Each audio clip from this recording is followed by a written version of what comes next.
আজকে যে সবজি নিয়ে কথা বলবো এটি আক্ষরিক অর্থেই একটি মাল্টিভিটামিন ট্যাবলেটের সমতুল্য।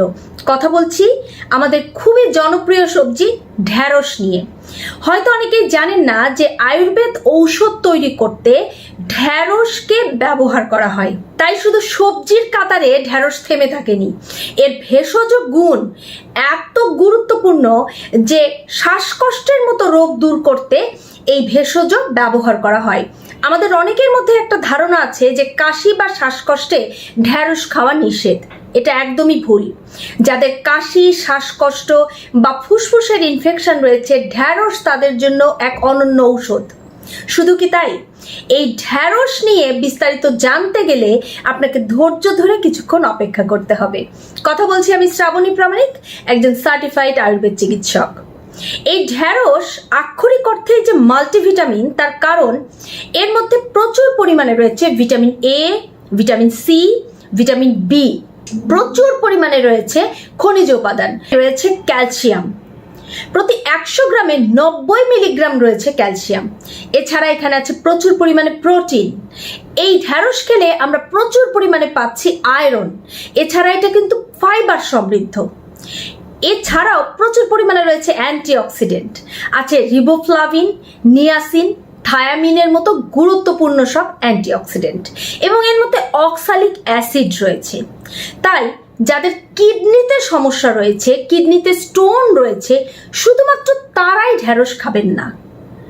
শুরুতেই বলে দিলাম যাতে আপনাদের মনে প্রশ্ন না আসে যে ঢ্যাঁড়স তো কিডনির জন্য ক্ষতিকর, তাহলে আমি কেন ঢ্যাঁড়স নিয়ে এত কথা বলছি তার পেছনে অনেক অনেক কারণ আছে। শুনতে থাকুন, বুঝবেন কেন বলছি। যারা ডায়াবেটিস রোগী আছেন তারা কি ঔষধ খাচ্ছেন আমি জানি না, তবে ঢ্যাঁড়স নিয়মিত খাবেন। 6 থেকে 8টি ঢ্যাঁড়স যদি নিয়ম করে খেতে পারেন তাহলে আপনার শরীরে প্রথম কথাই হঠাৎ করে সুগার স্পাইক করার মতো কোনো ঘটনা ঘটবেই না, কারণ এর মধ্যে প্রচুর আছে ফাইবার। এই ফাইবার যখন আপনার শরীরে যাচ্ছে তখন আপনার অন্যান্য খাবার থেকে যে কার্বোহাইড্রেট পাচ্ছেন সেই কার্বোহাইড্রেট খুব ধীরে ধীরে রক্তে মিশবে। হঠাৎ করেই সুগার স্পাইক করার মতো কোনো ঘটনাই ঘটবে না। এবং এর মধ্যে গুরুত্বপূর্ণ কিছু অ্যান্টিঅক্সিডেন্ট রয়েছে, যেমন থায়ামিন, নিয়াসিন, রিবোফ্লাভিন। এই অ্যান্টিঅক্সিডেন্টগুলো শরীরে ইনসুলিনের প্রোডাকশন অনেক বাড়িয়ে দেয়, যা বেশ চোখে পড়ার মতো। ফলে একজন ডায়াবেটিসের পেশেন্ট খুব সহজেই সুস্থ হয়ে উঠতে পারেন। যারা ডায়াবেটিসের পেশেন্ট আছেন তাদেরকে বলবো ঢ্যাঁড়স বা ভেন্ডি শুধুমাত্র হালকা সেদ্ধ করে খেতে পারেন 6 থেকে 8টি, অথবা আপনি ঢ্যাঁড়স বা ভেন্ডি অল্প করে কেটে সারা রাত 1 গ্লাস রুম টেম্পারেচার পানিতে ভিজিয়ে রাখুন। সকালবেলায় সেই পানিটা ছেঁকে শুধুমাত্র পান করুন। দুটোই আপনি করতে পারেন। এর দুটোই ডায়াবেটিসকে নিয়ন্ত্রণ করার জন্য এক মহা ঔষধের মতো কাজ করবে। ঢ্যাঁড়সের বীজের মধ্যে প্রচুর পরিমাণে রয়েছে অ্যান্টি ইনফ্ল্যামেটরি উপাদান, অ্যান্টি ব্যাকটেরিয়াল উপাদান এবং অ্যান্টি মাইক্রোবিয়াল উপাদান। এই সমস্ত উপাদানগুলো শ্বাসকষ্ট বা ফুসফুসের ইনফেকশন দূর করতে খুব দ্রুত কাজ করে। হয়তো জানেন না যে বাজারে ঢ্যাঁড়স বীজের শুধু তেল পাওয়া যায়, যা শ্বাসকষ্ট কমাতে খুব ভালো কাজ করে। এছাড়া আপনি যদি নিয়মিত ঢ্যাঁড়স খান তাহলে আপনার শ্বাসকষ্ট কমে যাবে, গলায় কাশি বা খুসখুসে যে ভাব থাকে সেই সমস্যা কিন্তু দূর করতে পারবেন। যাদের কোল্ড অ্যালার্জি রয়েছে তারা কিন্তু নিয়ম করে ঢ্যাঁড়স খাবেন। তবে এখানে একটি কথা বলি, অনেকেই আছেন যে ঢ্যাঁড়সেই তাদের অ্যালার্জি, অর্থাৎ ঢ্যাঁড়স খেলে তার শরীরে ফুলে যাচ্ছে, র্যাশ হচ্ছে, চুলকানি হচ্ছে, চোখ লাল হয়ে যাচ্ছে, তারা কিন্তু ঢ্যাঁড়স খাবেন না। ঢ্যাঁড়সের মধ্যে প্রচুর পরিমাণে রয়েছে আয়রন। আয়রনের পাশাপাশি আছে একটি গুরুত্বপূর্ণ উপাদান ফোলেট। এই ফোলেট এবং আয়রন এই দুটোই মানব শরীরের জন্য অত্যন্ত দরকারি, বিশেষ করে মেয়েদের জন্য। যেসব মহিলারা মা হতে চাচ্ছেন বা মা হচ্ছেন, এমত অবস্থায় আপনারা নিয়ম করে ঢ্যাঁড়স খাবেন। কারণ কি, প্রচুর আয়রন রয়েছে, কাজে আপনার শরীরে রক্ত ঘাটতি হওয়ার কোনো সম্ভাবনাই থাকবে না। ঢ্যাঁড়স খেলে দ্রুত রেড ব্লাড সেলের সংখ্যা বাড়তে থাকে। অন্যদিকে এখানে আছে ফোলেট। এই ফোলেট কি করে, গর্ভস্থ শিশু বা ভ্রূণের যাতে সঠিক বিকাশ হয় সেই দিকে খেয়াল রাখে। কাজেই যারা এখন প্রেগন্যান্সি টাইম পার করছেন তারা কিন্তু ঢ্যাঁড়স খাওয়ার কথা একদিনও ভুলে যাবেন না। পাশাপাশি প্রচুর পরিমাণে রয়েছে ফাইবার বা খাদ্য আঁশ, অন্যান্য উপাদান তো আছেই। এই খাদ্য আঁশটি প্রেগন্যান্সির সময় অধিক দরকারি, কারণ প্রেগন্যান্সি টাইমে কিন্তু অনেকেরই ডায়াবেটিস দেখা দেয়, আবার অনেকেরই কনস্টিপেশন হয়।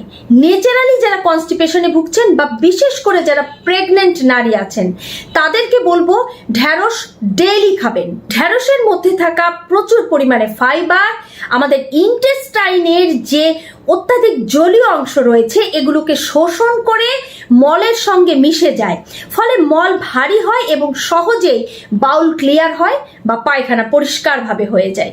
কাজেই ঢ্যাঁড়স খাওয়া কিন্তু খুবই জরুরি। ঢ্যাঁড়সের মধ্যে রয়েছে সলিবল ফাইবার এবং পেকটিন।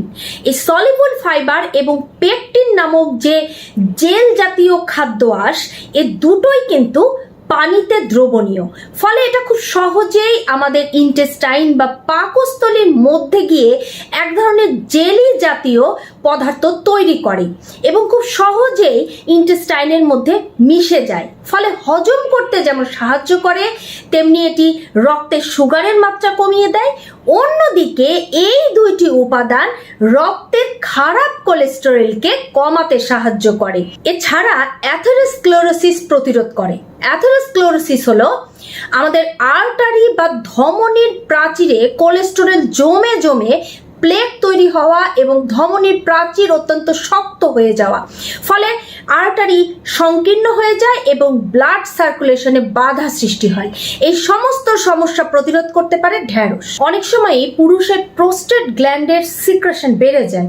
এই বেড়ে যাওয়ার কারণে প্রস্রাব ধীরগতির হয়ে যায় এবং প্রস্রাবের করার পরেও মনে হয় যেন ব্লাডারের মধ্যে প্রস্রাব রয়ে গেছে। যদি এই ধরনের সমস্যা হয় তাহলে ঢ্যাঁড়সের বীজ ফেলে দিয়ে 8 থেকে 10টি ঢ্যাঁড়স 1 লিটার পানিতে ধীর আঁচে সেদ্ধ করতে হবে এবং সেদ্ধ করে যখন 1 ভাগ থাকবে 3 ভাগ শুকিয়ে যাবে তখন সেটা নামিয়ে ছেঁকে সকালে খালি পেটে খাবেন।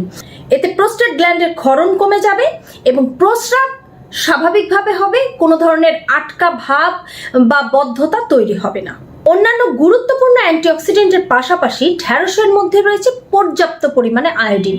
এই আয়োডিন আমাদের থাইরয়েড গ্ল্যান্ডের সিক্রেশন ঠিক রাখে, ফলে গলগণ্ড হওয়া বা থাইরয়েড গ্ল্যান্ডের ভারসাম্য নষ্ট হওয়া এই ধরনের কোনো সমস্যা হয় না। ঢ্যাঁড়স খেলে আপনার মানসিক অবসাদ কেটে যাবে। ঢ্যাঁড়সের মধ্যে বেশ কিছু অ্যান্টিঅক্সিডেন্ট রয়েছে, যে অ্যান্টিঅক্সিডেন্ট এবং উচ্চমাত্রার ভিটামিন সি আমাদের মানসিক অবসাদ দূর করার পাশাপাশি ঘুম ভালো করে এবং ত্বকের উজ্জ্বলতা বৃদ্ধি পায়। ত্বকে কোনো ধরনের র্যাশ, অ্যালার্জি যদি আপনার ঢ্যাঁড়স খেলে না হয় তাহলে ঢ্যাঁড়স আপনি নিয়মিত খান, আপনার ত্বক সুন্দর হবে। যাদের কিডনিতে কোনো রোগ নেই, যাদের কিডনি স্টোন নেই, তারা কিন্তু ঢ্যাঁড়স নিয়মিত খেলে কিডনি বরঞ্চ ভালো থাকবে। আপনি ঢ্যাঁড়স খেতে পারেন যদি আপনি কিডনি পেশেন্ট না হয়ে থাকেন। তাহলে ঢ্যাঁড়সের এই যে এত উপকারিতা বললাম, এখন একটা বোনাস পয়েন্ট বলে দেই যে ঢ্যাঁড়স সিম্পলি কেটে পানিতে ভিজিয়ে সেই পানি ছেঁকে চুল শ্যাম্পু করার পরে প্রাকৃতিক কন্ডিশনার হিসেবে ব্যবহার করতে পারেন। এতে চুলের স্বাস্থ্য যেমন সুন্দর হবে তেমনি চুল ঝরা কিন্তু বন্ধ হয়ে যাবে। আজকে ঢ্যাঁড়স নিয়ে যে এত কথা বললাম, আমার মনে হয় যারা ঢ্যাঁড়স খেতে পছন্দ করতেন না এখন থেকে তারাও ঔষধের মতো করে ঢ্যাঁড়স খাবেন। ঔষধের মতো করে খাওয়ার জন্য আপনি ভেন্ডি বা ঢ্যাঁড়স পানিতে ভিজিয়ে রেখে এটা 8-10 ঘন্টা পর ছেঁকে খেতে পারেন। আবার ঢ্যাঁড়সকে শুকিয়ে রেখেও ঠিক একইভাবে একদম ফুটন্ত গরম পানির মধ্যে ঢ্যাঁড়স 3 থেকে 4টি ভিজিয়ে সারা রাত রেখে সকালে ছেঁকে খেতে পারেন। এটা যাদের কোলেস্টেরল বেশি, ডায়াবেটিস বেশি, ক্রনিক ডিজিজে ভুগছেন তাদের জন্য ভীষণ ইফেক্টিভ। ভিডিওটি যদি ভালো লাগে শেয়ার করতে কিন্তু ভুল করবেন না।